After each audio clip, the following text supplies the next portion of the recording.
We're here at Gen Con 2012 at the Armorcast booth with Mike Olenik.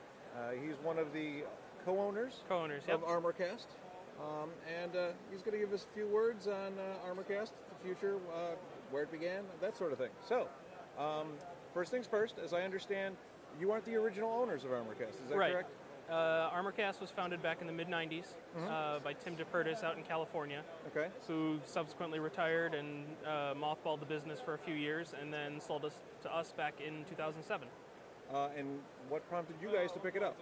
Well, two of the other owners who aren't here right now both had their own specific miniature lines that they had already had going ahead of time, and were looking for ways to expand, and Tim put it up for sale. He announced it on like TMP and Tabletop Gaming News and so on.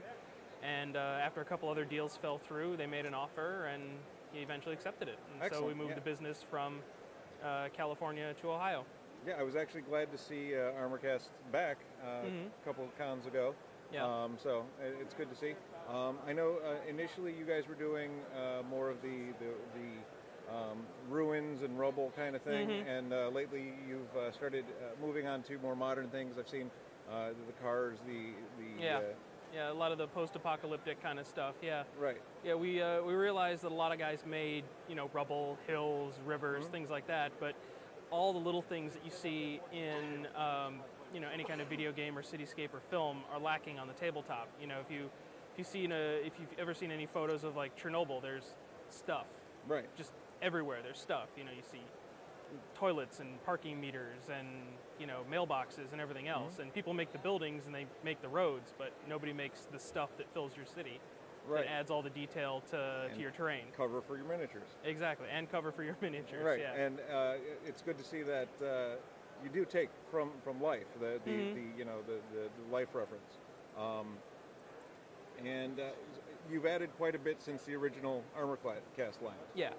We've added several lines of miniatures, our cinematic effects. We also picked up Ginfrider's Gnomish Workshop decals. We carry a couple of other companies' lines of tools and products. We've carried other game miniatures. We carried Z-Clips and Spinespur for a while. Okay.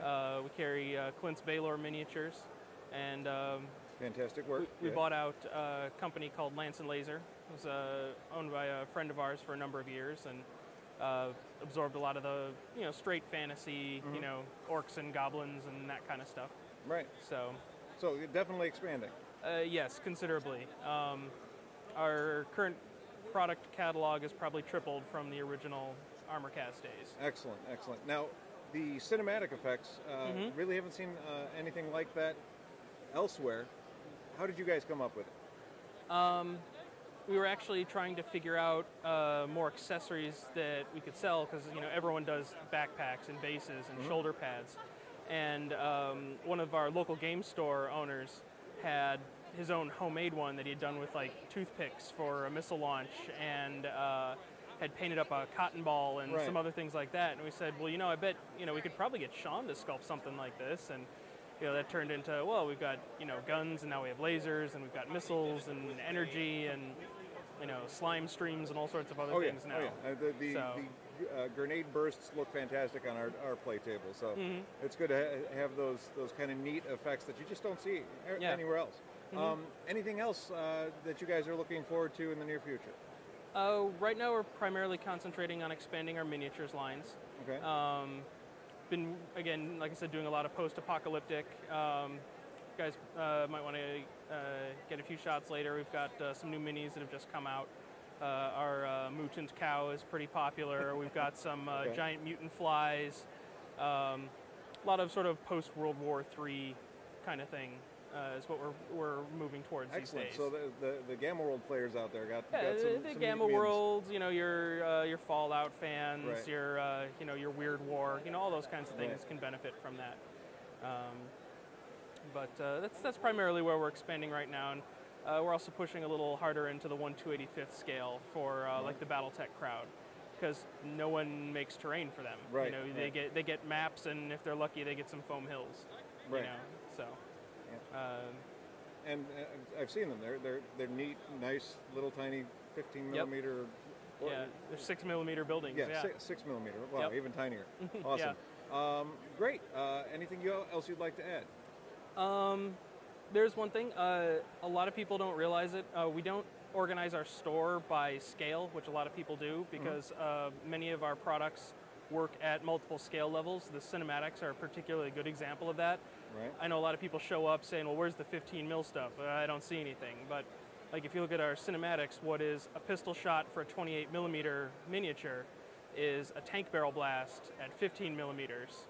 And it's an explosion of, say, a battle mech getting blown up at 6 millimeter.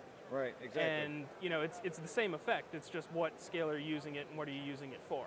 And they can be used for a lot of other things other than just, you know, weapons firing.